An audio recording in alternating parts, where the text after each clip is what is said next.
A safe and healthy work environment is our fundamental right. Now, I said earlier in the morning that all of us need to be able to know our rights so that we will walk within those rights that are given to us. I'll just share something very quickly, maybe the first 4 slides, and then we'll do some other discussions, interactions, and then we'll go. This is how the world was before. These people are seated here and they're supposed to do a construction work at this height. These are all buildings. And this is how construction, building was done in those days, before the advent of the international labor law and all of the safety laws. All of these people are here. And if one person drops dead, the employer will just send a letter to the family and say, we are sorry, we lost a staff at work today, and the remaining will continue to work. Because there was no labor law, there was no law concerning safety that was guiding people to work.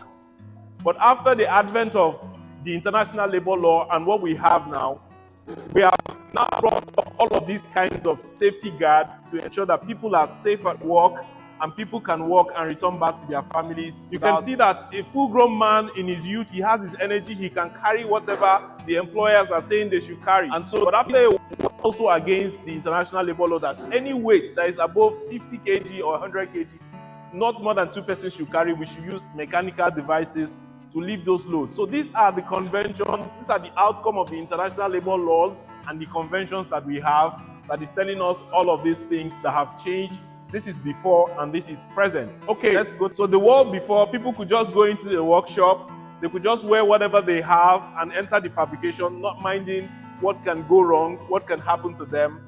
This was the world before now, but this is the world currently, with all of the protections and all the guards that will keep us safe. We saw that statistics has shown that about 6,000 people die because of work-related injuries.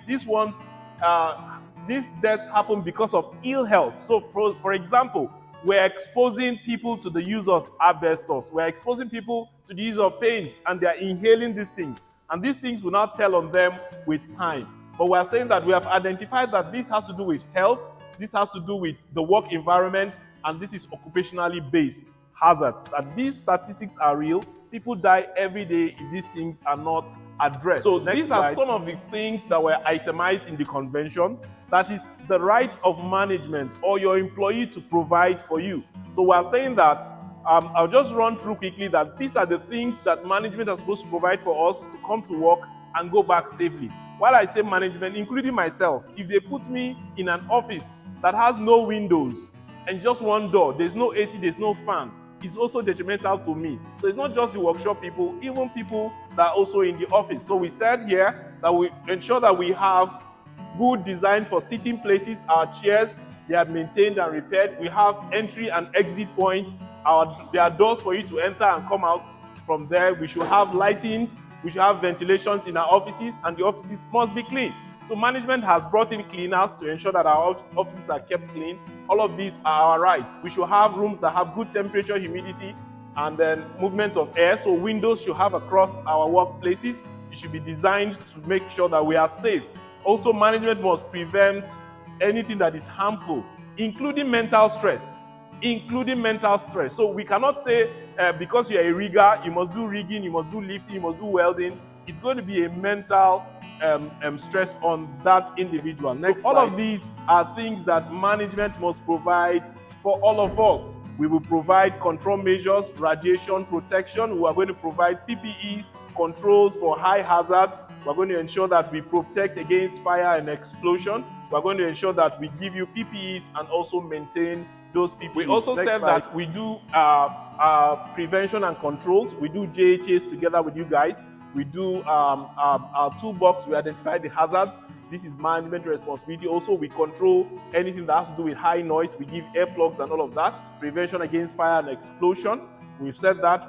Then sanitary. We ensure that we have where we can wash, where you can wash your hands after doing the work, where you can also shower quickly after doing the work. So if a point where we have not done very well, probably to always provide the soap for washing of hands. Do we still have soap in the place where you guys wash your hands after? Okay, we have. Okay, so management is supposed to provide soap for you to wash your hands at all times. Sanitary must be provided by management. First aid treatment must be done for everyone free of charge. We must have an emergency plan and then supervision. That's why we have supervisors in the workplace to ensure that supervision is provided. Management is also supposed to provide trainings for all of us so that we will be safe at work and go back home. So these are just a few things.